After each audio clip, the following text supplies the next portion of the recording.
Many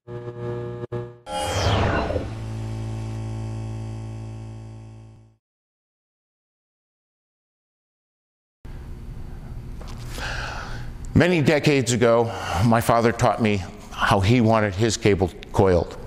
The first thing that he told me, and I remember this every time I forget about it, always make sure that you coil from the male end of the cable. I never had anything bigger than an extension cord for home use, so you always start at the male end. That way you know it is unenergized.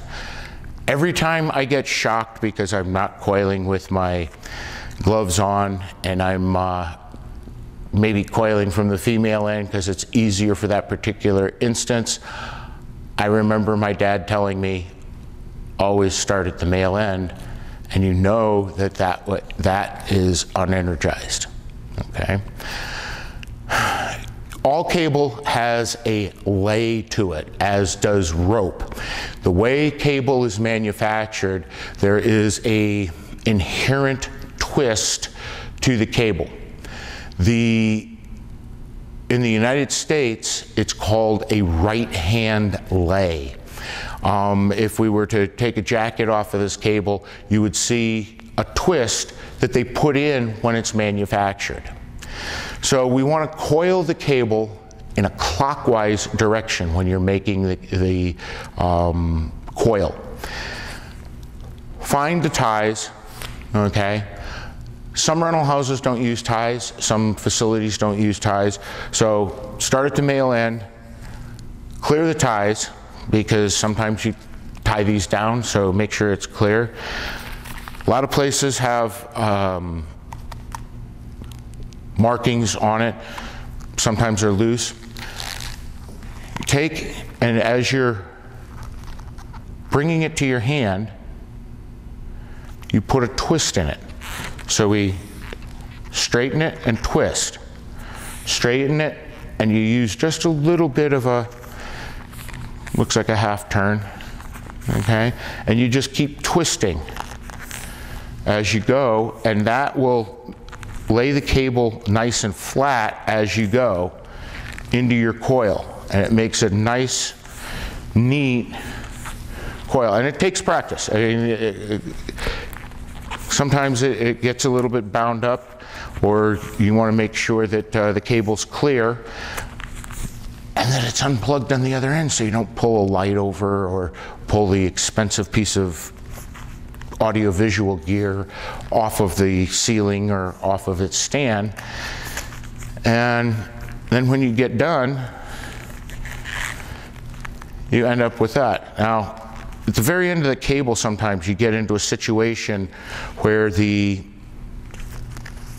twists, so sometimes it ends up going out of line. And so you just make sure that everything's clean. Now, there's several schools of thought. Some places, especially on multi-pin connectors or expensive connectors. This is a parallel blade U-ground or a Lex. What is this? A Lex lock connector. Does your facility require you to join them together? If that is the case, you can see from one side to the other that they're not lined up, and they won't do that. So you drop 3 coils, and that one to the outside, so I'm going to take it to the inside of the coil.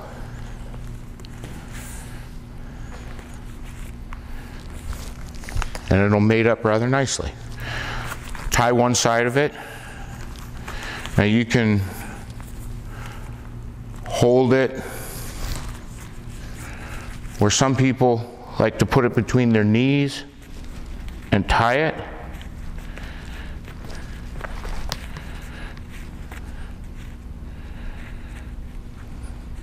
And this thin tie is sometimes difficult to tie, but pull it down tight, And on thinner stuff, I like to put either a half bow or a full bow on it, and I just screw that up so we can put them together and then tie the other tie. If the cable has two ties, tie them both, because inevitably something will happen to the other tie. It will end up underneath something big and heavy. You'll shred it, or so we've got it neatly coiled, and it will stay together this way. And if you tie it up tight, now you can throw it into a milk crate or hang it on a rod, or however you keep your cable, and it's nice and tight.